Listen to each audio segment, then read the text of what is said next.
The horn relay control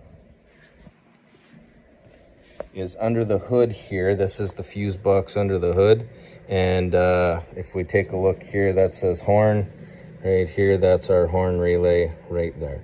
So I took this out, I put a new one in, I checked it, I put this one back in, honked the horn. The horn worked, didn't work great, but it worked.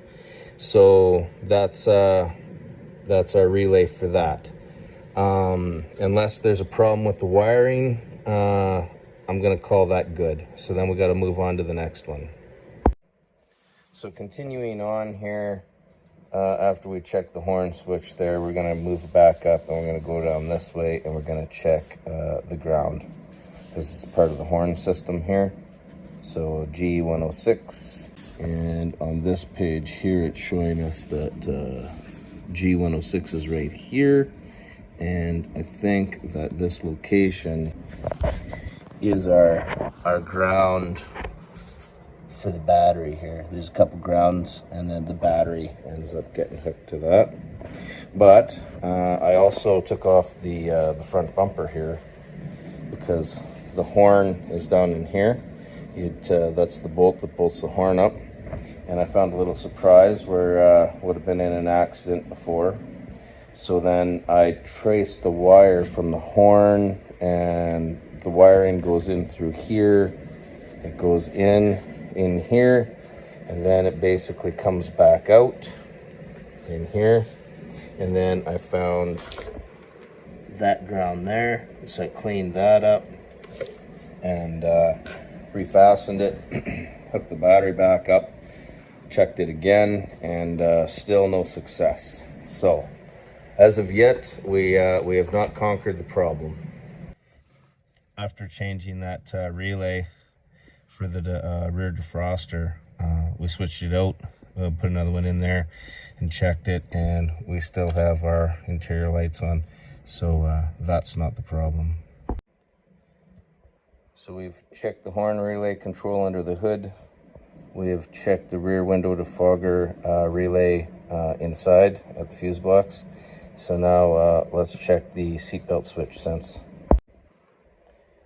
So the seatbelt switch here sense, if we follow that up, it's going to be a light green and red. It goes to the switch and then it grounds out. So same as like the rear lift gate, what we'll do, and the door switches, is we'll just ground that out, and hopefully that'll be a good check. So the first thing is that the only side that has the seatbelt switch is the driver's side. This is the passenger side. There's nothing in here. And also too, if you look at the back there, there's nothing. And at the back on that one, there's nothing there. So that switch is just on the driver's side over here. So here we are with the switch, and there you see that green and red wire, and then it plugs into here. And then I just made myself just a little wire to ground this out to complete the connection. And after doing that, we still have our interior lights on, so that is not the issue either. So we're going to chase down this key and ignition switch sense. We'll follow that up, and that's a light blue, and it's coming up to the key switch halo lamp here. So one thing to note is that this brown light green wire is coming into the body control module, and then this light, and that's in the white plug, it comes in on the white plug, and this light blue wire is exiting the black plug. And also too, when we did the seatbelt switch sense with that light green red, that was exiting the body control module from the bottom plug. So just something to note there. Now once we chase that down, so we're going for a light blue. I found it coming out of the black plug. I followed it along, comes up to the steering column there into where the ignition switch mechanism is and stuff like that. So we try that out, and we see that the lamp is on, and I can unplug that and the lamp will shut off for the ignition.